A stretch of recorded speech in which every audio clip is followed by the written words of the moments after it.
I don't want a court-appointed lawyer. I want to leave it in the hands of God. He duct-taped his son, then threw him into a river. So I've been working with them. So I don't know why they say that I'm not being truthful. Another dumped his toddler's body in a dumpster after faking a disappearance. And one more tossed his 5-year-old daughter off a bridge. Jonchuck was convicted of throwing his 5-year-old daughter Phoebe off a bridge to her death. A crime thriller. They're real. They happened. And the killers weren't strangers. They were the very people meant to protect. Surprising turn of events in the case of a man charged with drowning his 3 children in a hotel bathtub. This is Dads Who Killed Their Kids, Part 5.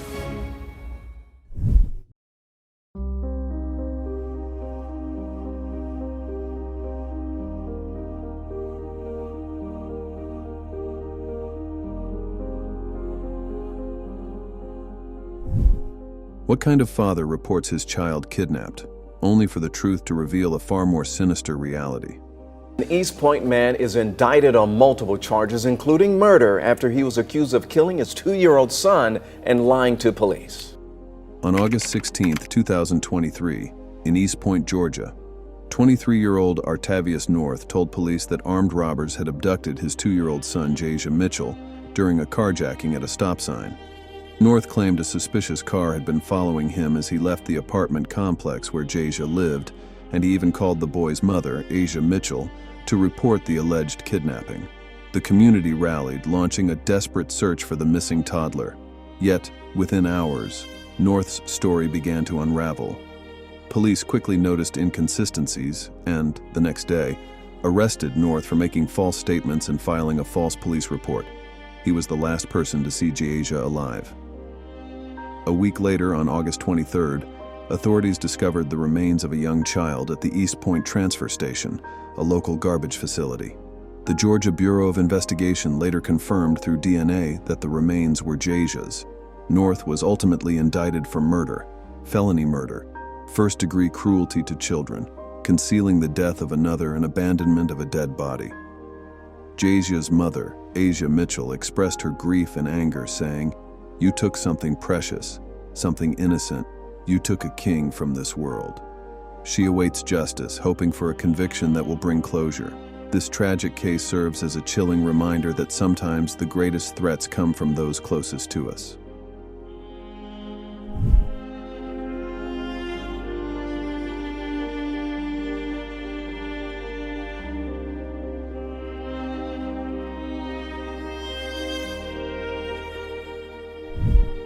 What kind of father meticulously plans a day of joy with his children, only to end it in unimaginable horror? Surprising turn of events in the case of a man charged with drowning his 3 children in a hotel bathtub. On March 29, 2008, Mark Castillo checked into the Baltimore Marriott Inner Harbor with his 3 children, Anthony 6, Austin 4, and Athena 2. They spent the day exploring the Maryland Science Center and enjoyed room service that evening.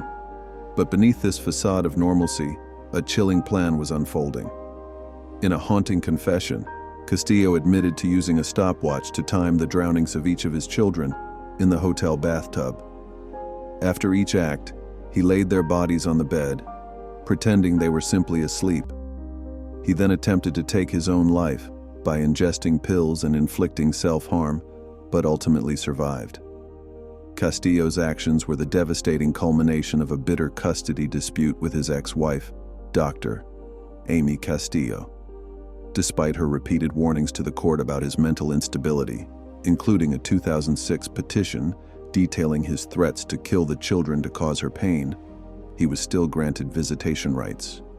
She said, "Well, really the worst thing I could do would be to kill the children and not you, so you have to live without them." In October 2009, Mark Castillo pleaded guilty to 3 counts of first-degree murder and was sentenced to 3 consecutive life terms without parole.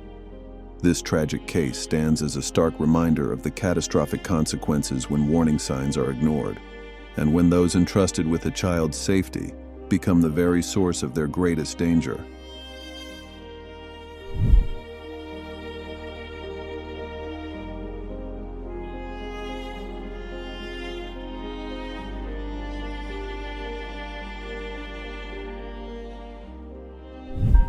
What kind of father waits until his children are asleep, then turns their bedroom into a crime scene. The father shot them, killing one of them.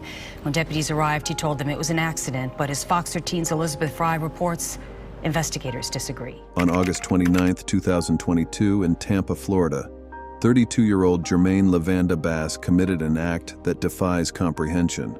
After his wife Shirley tucked their children into bed, Bass entered their room and shot both of them in the head as they slept. 5-year-old Jayla died instantly. Her 8-year-old brother, Germaine Jr., survived with critical injuries, a bullet lodged in his skull.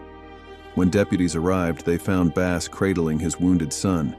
He claimed the shooting was accidental, saying he was trying to unload the gun when it discharged. But forensic evidence and the circumstances told a different story. Both children had been shot while they slept, and the evidence did not support an accident. At trial, Bass maintained his innocence, insisting the tragedy was a mistake. The jury was unconvinced.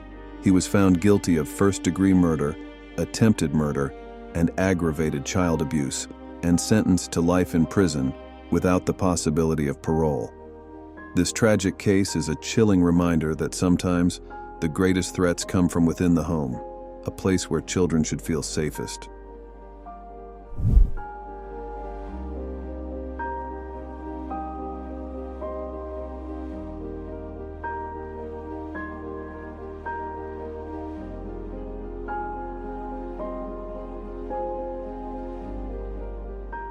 What kind of father watches his son approach with joy, only to extinguish that light moments later? The Crystal Man is charged with murdering his 10-year-old son, Barway. On March 18, 2015, 10-year-old Barway Collins stepped off his school van in Crystal, Minnesota.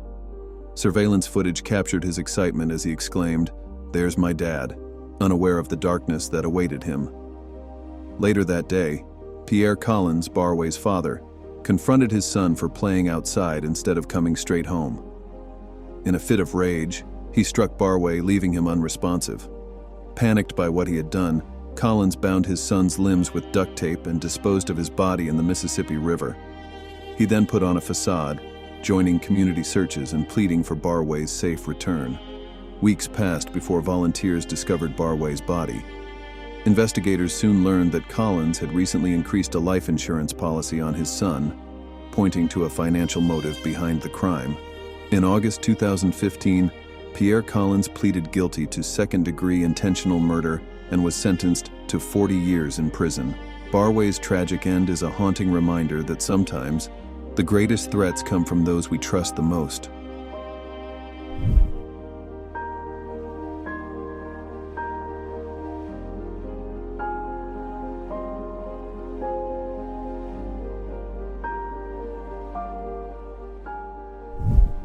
What kind of father halts his car on a bridge, cradles his child lovingly, then lets her fall into the abyss? Jonchuck was convicted of throwing his 5-year-old daughter Phoebe off a bridge to her death. On January 8, 2015, just after midnight, 25-year-old Jonchuck sped across the Dick Mizner Bridge in St. Petersburg, Florida, with his 5-year-old daughter Phoebe, asleep in the back seat. A police officer heading home noticed Jonchuck's erratic driving and began to follow. Suddenly, Jonchuck stopped his car, stepped out, and before the officer could react, lifted Phoebe from the vehicle and dropped her over the railing. She plunged more than 60 feet into the dark waters of Tampa Bay.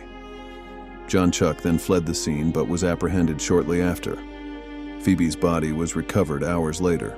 Jonchuck claimed he believed his daughter was possessed and that killing her would save the world. His defense argued insanity, citing a history of mental illness and previous involuntary commitments. Prosecutors, however, contended that Jonchuck acted out of anger and understood the gravity of his actions, referencing his ominous statement the day before. None of this will matter tomorrow. After years of legal proceedings, a jury found Jonchuck guilty of first-degree murder in April 2019. He was sentenced to life in prison without the possibility of parole. Phoebe's tragic death stands as a stark reminder of the devastating consequences when mental health crises go unaddressed and the systems meant to protect the vulnerable fail.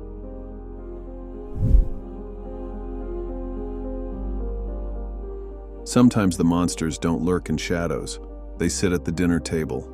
They read bedtime stories. They smile for family photos before doing the unthinkable. Why do some fathers snap? And how can love twist into something so horrifying? If this story shook you, you're not alone. Let us know your thoughts below. And don't forget to like and subscribe for more true crime breakdowns just like this. More cases are coming, some even darker than this. Thank you for watching.